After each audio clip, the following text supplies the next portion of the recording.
again. How are you doing? I hope you're doing very, very well. My name is Tekla Schulte. Welcome again to Maisha Today.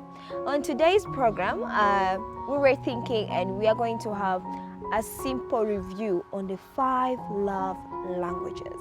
So I've been going through different books, reading on how relationships should work, how can me and you and my spouse actually get into deep conversation. And this is how I came to find out that we have five love languages. And this can also be seen in a book that is written by Gary Champ. So we as whenever we're in a relationship, we tend to have ups and downs when we don't understand exactly what our partner needs. What kind of language can I talk to my partner so that could make our relationship, our communication a little bit, smooth. So having the 5 love languages, we are going to talk. Number 1, words of affirmation. When you talk about words of affirmation, we talk about kind words, appreciation words, words of encouragement. And this is normally done from knowing what your partner really likes to be told. For example, there's some of the girls that doesn't like to get out of a house without telling them, babe, you know what? You look pretty today. So those are the kind of words you must communicate. Learn to communicate with your partner if you actually know that's what it's a communicable language or language of love, or what a language, the type of language that your partner needs. So words like, babe, you're beautiful, babe, I love you, you look nice today, you can do this, I support you in this, are the words that a first kind of relationship your partner might actually want to hear. Number 2, acts of service.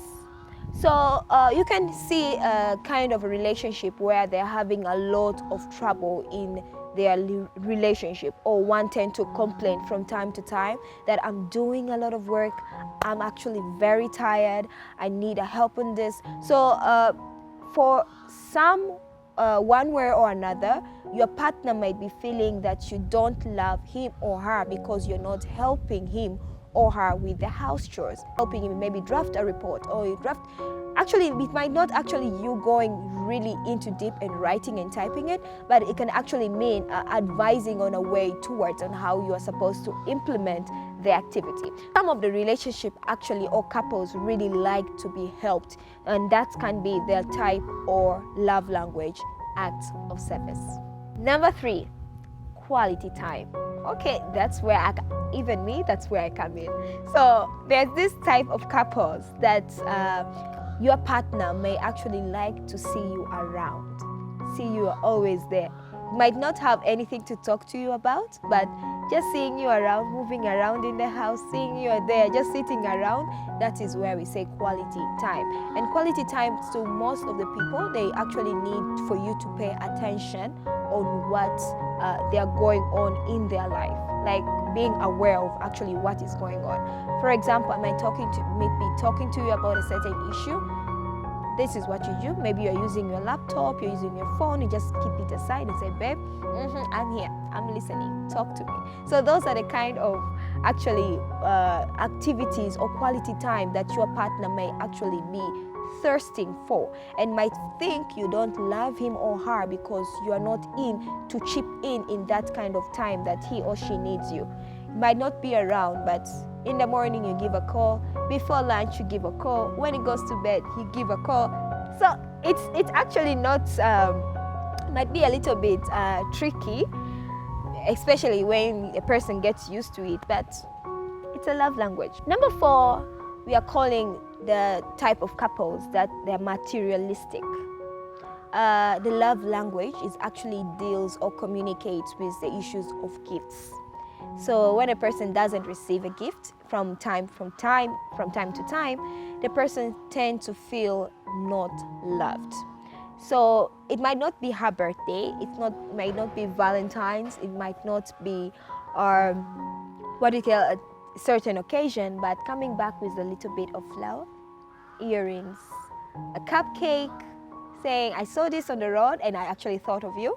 So baby girl, here it is. Sing around and you know your husband or your babe, he's a foodie and you find a pizza on the road and say, ah, babe, I just saw this and I just decided to take it because I remembered you. So actually you can see they're kind of a little bit relating from the affirmative words with the gifts, but you have to analyze and know what your partner wants. And this can actually be a little bit of a confusion out there because many people think different people like gifts, but it actually depends on the partner you have.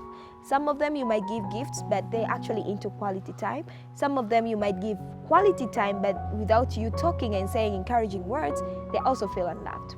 5 is one of the love language that cannot actually be seen most of the time in public, but it exists. And yes, we call it physical touch. This is where the cuddling comes in. This is where the holding hands come in. This is where the hugs come in. Is when a person likes to be pampered. A person likes to feel you, like to smell you. Yeah. So you might actually be there doing your acts of service, helping her out with the chores, but there's something else missing. And that can be a person likes to be, like physical touch. Me and you, it might not actually mean intimacy in terms of sex, but it can actually mean being there, feeling you, smelling you, knowing you, in the sense that even when you pass outside and person is like, okay, that's my babe. That's my babe. I feel it. That's my babe. Those are the 5 love languages that I came to understand, analyze, and decided to share it with you guys. So we have been seeing in different occasions, different couples, they tend not to understand each other because they tend to have different types of languages that they communicate. So knowing your partner, knowing how should you communicate with him or her will actually make your relationship much more easier. And you have to understand, this doesn't apply to a group of a couple, like 2 people in a couple, but it actually differs from one person to another. So you might have 2 people in a couple, 2 people in one couple, but one tends to communicate in acts of service and another one tends to communicate in quality time. One must be maybe one communicates in a way of what we call physical touch, but another one communicates in the words of affirmation. So you need to understand what your partner really uses to communicate to you, or what really your partner needs to communicate to you, or what do you need in order to communicate effectively to your partner without your partner feeling left out or unloved. And this we can say, yeah, but it can also be applied to our kids, our friends out there. How do you motivate your friend? How do you motivate your daughter or your son in making sure he or she takes action on whatever he or she is doing? So learning and knowing what your person, your helper, person close to you, how he or she communicates actually makes life much more easier. Coming to an end, thank you again for watching this amazing show with us. Don't forget to subscribe, like, and share. Please recommend as well which kind of topic would you like to hear from us for next time. Till next time, thank you very much. Love you.